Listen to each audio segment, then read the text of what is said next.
Hi, if you're watching this video, you live in the city of Seal Beach, and you need help with a Jeep, a Chrysler. This is, believe it or not, this could be a simple model for everybody. Could be, anybody can work on this. Wrong.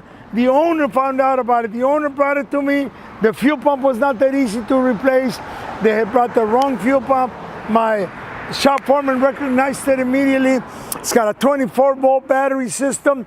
To charge the batteries, you got to disconnect them, charge them one at a time, which we knew that. We did that. The owner was impressed when my shop foreman told them that, because the other shop didn't even know that where he was going to take it to. So he ran from there. I've been in business since 1985. I'm on Stater between Beach Boulevard and Gothard, right next door to Seal Beach. I mean, we can ride a bike there if we have to. We give you a ride home. We pick you up if you need it. I give a 3-year warranty, and I've been working on Chrysler since the 80s. I can do the new ones too. I can refresh computers. We specialize in electrical and air conditioning. My guys all go to school for 2 weeks a year. They got night classes. I have a fear that I train a guy and he leaves me and it's overcome by a bigger fear that I don't train him and he stays. So call me with any of your questions.